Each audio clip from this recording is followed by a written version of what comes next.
አንድ አምላክ በሚሆን በአብ በወልድ በመንፈስ ቅዱስ ስም ግንቦት 29 በዚች ቀን ክብር ይግባውና የጌታችንና የመድኃኒታችን የኢየሱስ ክርስቶስ የልደቱ መታሰቢያ ናት። እርሷም በረከትን፣ ይቅርታን፣ ምሕረትን፣ የኃጢአት ስርየትን ተስፋ በማድረግ የቤተ ክርስቲያን ልጆች በየወሩ በዓልን የሚያደርጉባት ናት።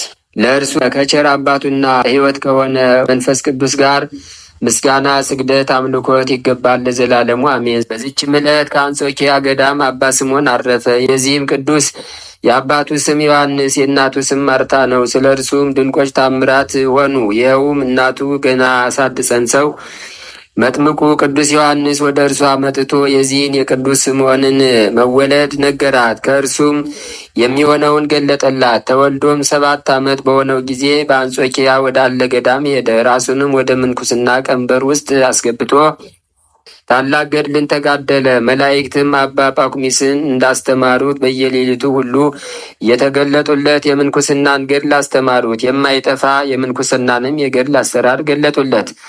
እሱም አጽንቶ ሥጋ ከለበሱ ሁሉ አብዝቶ ተጋደለ። መላእክትም ሁልጊዜ መንፈሳዊ ምግብ ያመጡለት ነበርና ብዙ ከመጋደሉ የተነሳ ከደንጊያ ምሰሶ ላይ ወጥቶ በላይዋ 7 ዓመት ቆመ። ከዚህም ወደ ሌላ ተራራ ሂዶ በሰራው የደንጊያ በዓት ውስጥ እስከ 20 ዓመት ፍጻሜ ከእርሷ ሳይወጣ 20 ዓመት ኖረ። ከዚህ በኋላም ደግሞ ከታላቅ ተራራ ራስ ላይ ወጥቶ በላዩ 45 ዓመት ኖረ። መላው ዕድሜውም 88 ዓመታት ነው። ይኸውም ከአባቱ ቤት 7 በአንጾኪያ ገዳም 9 ዓመት በምሰሶ ላይ 7 ዓመት በአንጾኪያ በደንጊያ ውስጥ 20 ዓመት ደግሞ በተራራ ላይ ቆሞ የኖረበት 45 ዓመት በጠቅላላ 88 ነው። ታምራቱን ግን መቁጠር የሚችል የለም። ከእርሳቸውም በገድሉ ተጽፎ አለ። ብዙ የሆኑ ድርሳናትን ተግሳጻትንም ደረሰ። እነርሱም ለሁሉ የሚጠቅሙ ናቸው። ይልቁንም ለመነኮሳት ከቤተ ክርስቲያን መጻሕፍትም ብዙዎቹም ተረጎመ። ከዚህም በኋላ በሰላም አረፈ። ለእግዚአብሔር ምስጋና ይሁን። እኛንም በጸሎቱ ይማረን፣ በረከቱም ከእኛ ጋር ትኑር ለዘላለሙ አሜን። በዚህችም ዕለት በአንድነት ከነበሩ 9 ቅዱሳን የአባ አብሴና የአባ ጉባ መታሰቢያቸው የመነኮስ ይስሐቅና የፊልጶስ ልጅ የንጉሥ እስክንድር እረፍት ነው። በጸሎታቸውም እግዚአብሔር ይማረን፣ በረከታቸውም ከእኛ ጋር ትኑር ለዘላለሙ አሜን። አንድ አምላክ በሚሆን በአብ በወልድ በመንፈስ ቅዱስ ስም ግንቦት 30 በዚች ቀን ለአባቶች ሊቃነ ጳጳሳት 68ኛ የሆነ የእስክንድርያ ሊቀ ጳጳሳት ቅዱስ አባት አባ ሚካኤል አረፈ። በዚህችም ዕለት ከ72ቱ አርድእት አንዱ ሐዋርያ ቆሮስ አረፈ።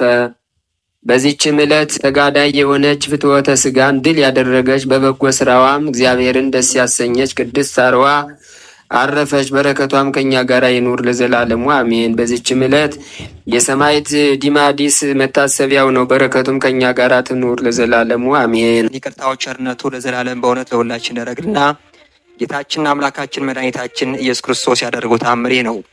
በፍልስጤም አውራጃ ቂሳሪያ በምትባል ሀገር ከደቀ መዛሙርቱ ጋር ሲሄድ አንድ ሰው የጎመን ዘር በዘራበት ቦታ ሆኖ ፊቱን እየነጨ ደረቱን እየደቃ ሲያለቅስ አየው። ጌታ ኢየሱስም አንተ ሰው ምን አገኘ? ስለምን ታለቅሳለህ? ብሎ ጠየቀው። ያም ደካማ ሰው ጌታዬ ሆይ እኔ ችግረኛ በሽተኛ ነኝ፣ በዚሁ ቦታ ደክሜ የዘራሁት ይህ የጎመን ተክል ጠፋብኝ አለው።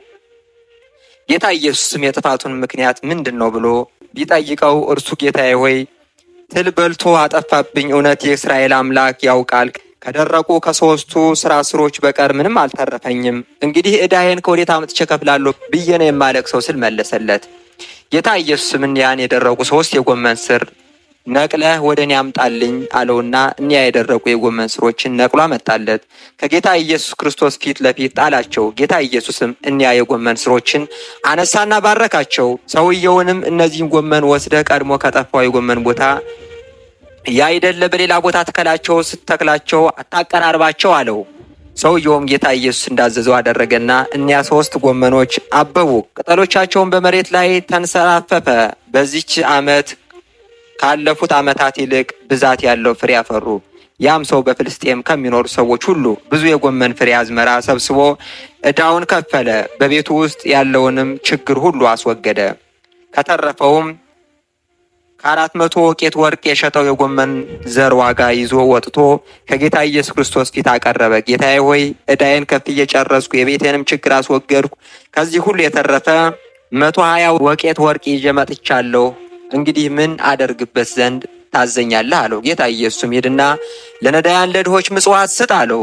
እርሱም ጌታ ኢየሱስ እንዳዘዘው ሰርቶ እንደገና ወደ ጌታ ተመልሶ እነሆ አንድ ነገር እንኳ ሳላስቀር 400 ወቄት ወርቁን ለነዳያን መጽውቼ ሰጥቻለሁ አለው። ጌታ ኢየሱስም መልካም አደረክ፣ እንግዲህና ተከተለኝ አለው።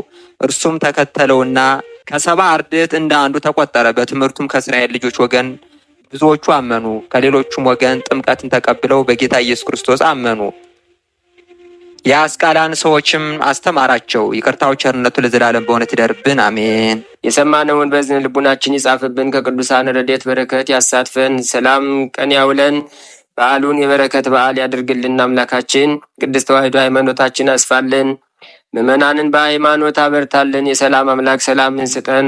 ቀኑን ባርከ ቀድሰ በሰላም አውለን። አቡነ ዘበሰማያት ይትቀደስ ስምከ ትምጻእ መንግሥትከ ወይኩን ፈቃድከ በከመ በሰማይ ከማሁ በምድር ሲሳየነ ዘለለ ዕለትነ ሀበነ ዮም ወኅድግ ለነ አበሳነ ወጌጋየነ ከመ ንሕነኒ ንኅድግ ለዘአበሰ ለነ ኢታብአነ እግዚኦ ውስተ መንሱት አላ አድኅነነ ወባልሐነ እምኩሉ እኩይ እስመ ዚአከ ይእቲ መንግሥት ኃይል ወስብሐት ለዓለመ ዓለም። በሰላመ ቅዱስ ገብርኤል መልአክ ኦ እግዝእትየ ማርያም ሰላም ለኪ ድንግል በሕሊናኪ ወድንግል በሥጋኪ እመ እግዚአብሔር ጸባኦት ሰላም ለኪ ቡሩክት አንቲ እምአንስት ወቡሩክ ፍሬ ከርሥኪ ተፈሥሒ ፍሥሕት ምልዕተ ጸጋ እግዚአብሔር ምስሌኪ ሰአሊ በጸልይ ምህረታ በፍቅር ወልኪ ኢየሱስ ክርስቶስ ከመ ይስራይ ለነ ኃጣውኢነ